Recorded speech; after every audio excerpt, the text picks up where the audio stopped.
ordet selvudvikling, det er et ord, som jeg synes bliver kastet rundt i rigtig mange forskellige sammenhænge. Og da jeg var 21, så handlede det meget om performancemæssig optimering og præstation, og vi skal stå op 5:00 om morgenen, og vi skal tage et iskoldt bad, og vi skal have et $1 million mindset, og alle mulige gode buzzwords, som der virkelig ikke er noget galt med, og som alle sammen handler om, at vi skal stå tidligt op, og vi skal arbejde hårdt, og når smerten kommer, så skal vi bare fortsætte, fordi disciplin skal vinde over motivation, og så videre, så videre, så videre. Men jeg synes jo lige, vi skal snakke om, hvad selvudvikling i virkeligheden er, for mig i hvert fald. Selvudvikling, det handler jo om at udvikle sig selv, og når man skal udvikle sig selv, så er det jo sådan noget, fordi der er noget, der er indviklet.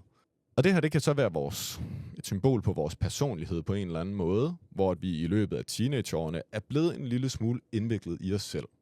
Og så på et eller andet tidspunkt, så skal vi til at kigge indad, og så skal vi til at udvikle os selv, og det er en proces, den skal nok komme helt naturligt i løbet af livet, men man kan accelerere den utrolig meget med bevidsthed. Og for mig så handler selvudvikling altså om, at vi finder ud af, jamen hvad er det i virkeligheden, der er inde i den her knude af mig?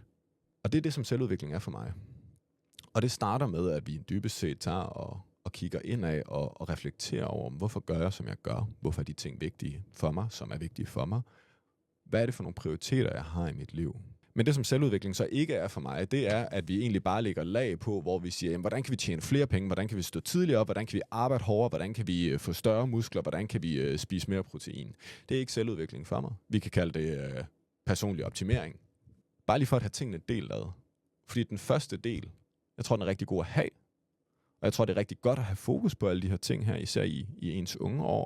Og disciplin er jo i den grad kommet for at blive. Der er ikke noget negativt ved disciplin. Men dybest set, så tror jeg også på, at når man så på et eller andet tidspunkt har viklet sig selv ud, jamen så er det her behov for disciplin, hvor man hele tiden siger, jamen hvordan skal vi optimere? Men det tror jeg et eller andet sted minimeres. Fordi så gør man bare tingene. Så har man bare lyst til at gøre de ting, som skal gøres. Og det tror jeg er en mere bæredygtig vej på den lange bane.